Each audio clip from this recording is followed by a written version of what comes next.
Okay, so same format of problem here, but different triangle. All right, so the last one was very, as a nice rule because every time we go from looking at the looking at the leg, looking at the hypotenuse, we just multiply this leg times square root of 2 and we get the hypotenuse. Awesome. And as cute and convenient as that looks, realize that, well, that's really nice because we're talking about stuff that arises from a square, and those are pretty common. We see those a lot, or it's really easy to recognize those and go, oh yeah, then I know what to do. Sometimes you won't actually see a whole square, though. Sometimes they just give you the 45, 45, 90, like as in these examples. But it is so common and so applicable and so relevant and so popular on things like the SAT because it comes from something as so bland and ordinary as a square. Same kind of thing here, but instead of starting with a square on this one, we start with an equilateral triangle. Equilateral triangles, if you draw the altitude in them and think about the angles that are left here, which is what we're asked to do here, angle CAD, so actually we're looking at the angle over here, angle CAD over on this side, well, CAD, that's the last one I want to think about. This one I know is 90. This was an original angle of the equilateral triangle, so I know that's 60. And then to make 180 in the triangle, this has to be 30. Okay, so this is 30. CDA is 90. And ACD is 60. So ACD is called why are they asked in this order? We generally call this a 30, 60, 90 triangle. They could call, like the last one they called isosceles right. They could also call it a half square, I suppose. You could call this one a half equilateral triangle. I don't know. But I guess the method that makes them the most kind of like easy way to name them the same way is to name them by their angle sizes. So they call this one 30, 60, 90, and they call the other one a 45, 45, 90, because these would both have to be 45. Okay, so we're talking about 30, 60, 90.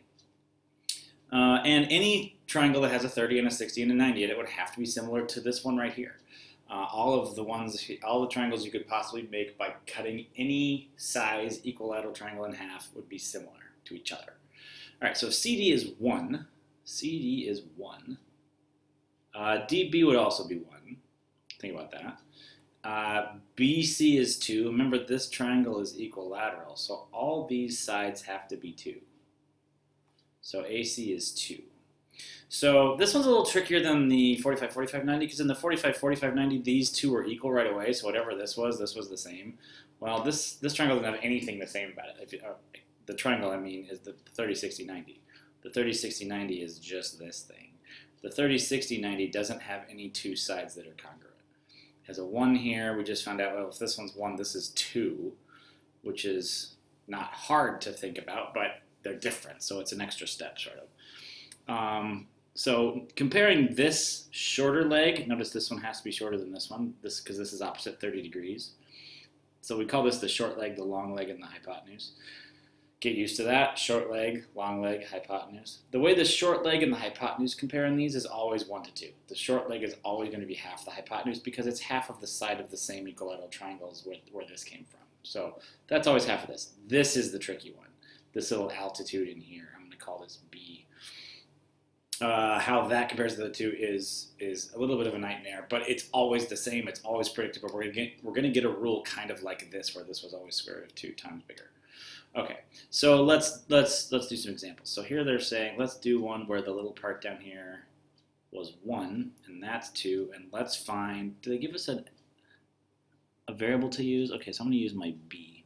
I like B because it's the middle size leg here, so I want to call this A and B and C, and still a squared plus b squared equals c squared. So here it takes this spot, a squared plus b squared equals c squared.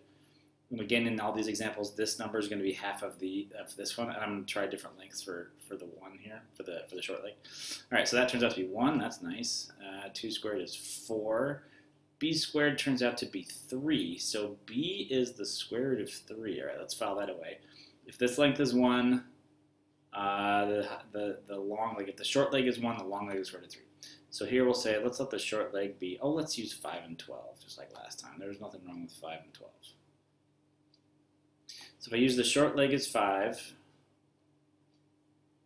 I'm looking for the long leg. What's the hypotenuse? Oh, wait, it has to be double. Okay, you got to think about that every time. 5 squared plus b squared equals 10 squared.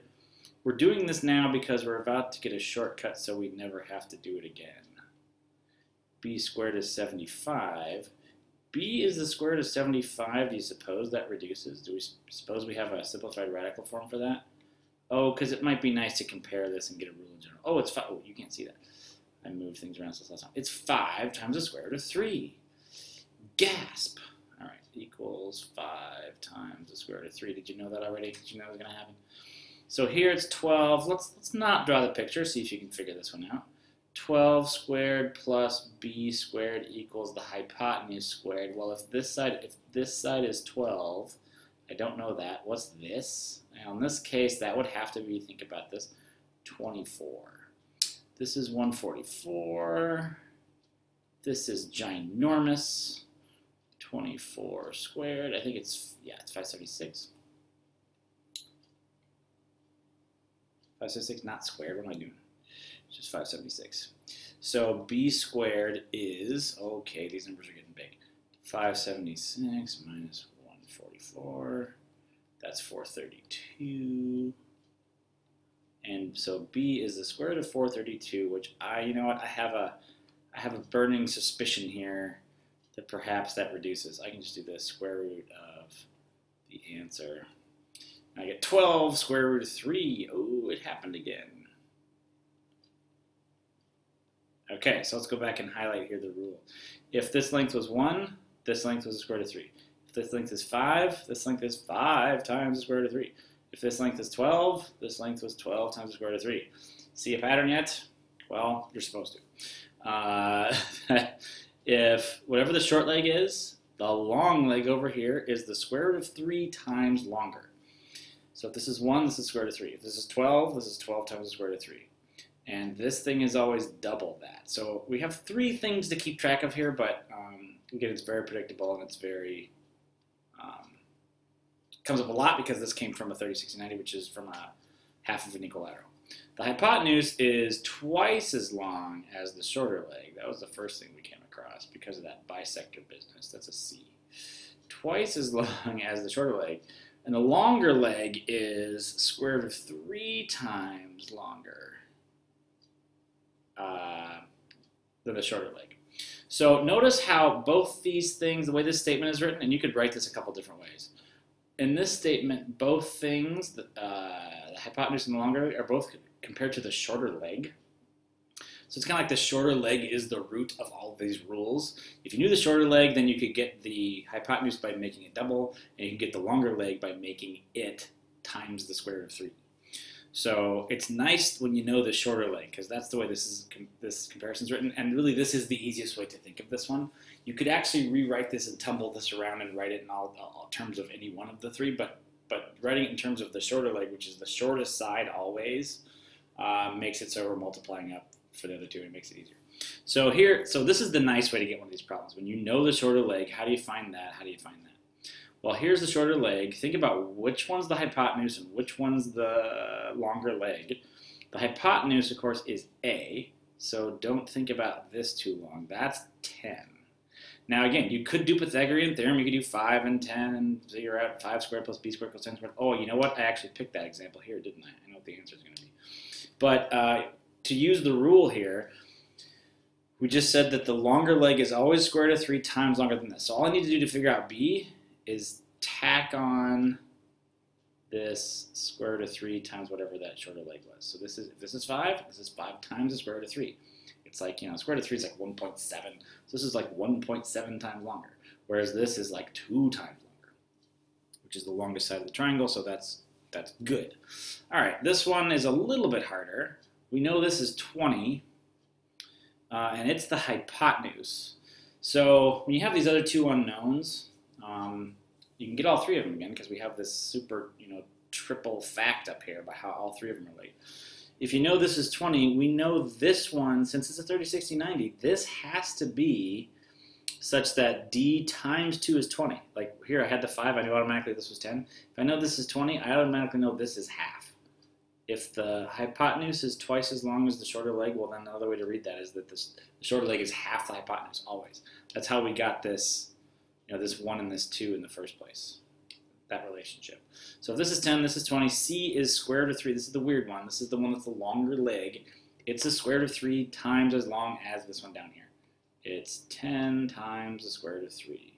You know what I really want to do, though? Once I saw this 10 and this 20, I want to go, hey, you know what? I know these triangles are similar because all 30, 60, 90s are similar. I got AA going on here. 10, 20, 5, 10, 5 square root of 3, 10 square root of 3. That would work too. There's really nothing wrong with that. And I could even do that here, although that's really kind of crazy with this one. All right, this is, sometimes you just get this problem by itself, and you can't do much else other than look back at this. All right, so this is the side that's supposed to be the weird side. This is the side that is the long leg. The long leg is square root of 3 times as long as the shorter leg. And I don't really have a statement. If you look at this, I don't really have a statement relating the longer leg to the hypotenuse. They're both related to the shorter leg. So again, if you have two unknowns and one of them is a shorter leg, get that shorter leg first, because that will help you read through this better. So again, I want to get F here before E. I've just been told that 17 square root of 3 is square root of 3 times longer than F. Let me write that out. 17 square root of 3 is, that's how you write is, square root of 3 times longer than F. So there you go. And like that first example or second example back on the last one, I can just cancel out those square root of 3's and I figure out this has to be 17 by itself. So if that's 17, guess what E is? Well, E is the hypotenuse and that's the shorter leg. So it's really nice to have that first, and then I can just double that. There's one, they could make this actually even a little yuckier. Let me try to make one. I don't think it's in your notes, but I know it's not because I'm about to make it up. Let me make up one that's even grosser. And I'm not even going to draw it in the same directions we've been looking at. Okay, this is a really bad triangle. All right, 30. I'm talking about right triangles. This is a wrong triangle. I'm just joking. If they give you this first, no, this is supposed to be the longer leg. If they give you this longer leg number and it's a weird number like, oh, how about 15? It doesn't have a square root of 3 there. That, of course, can happen. The question is then, what's A and what's C? If there's no square root of 3 in there, this is really nasty to do. Again, the rule on the last page here was the hypotenuse is twice as long as the shorter leg, and the longer leg is square root of 3 times as long as the shorter leg. So the 15 here, this is the longer leg. This is the square root of 3 times longer than A. Let me write that again. 15 is square root of 3 times longer than A. Well, I can solve this. It's just no fun. I can divide both sides by the square root of 3. Yee. Okay, I bet that can look nicer if I did this. 15 over the square root of 3. Oh, look, that's just 5 square root of 3. Well, that's a lot nicer. A is 5 times the square root of 3. Great. So guess what C is? Well, this is the short leg. This is the hypotenuse. The hypotenuse is just supposed to be twice as long as that.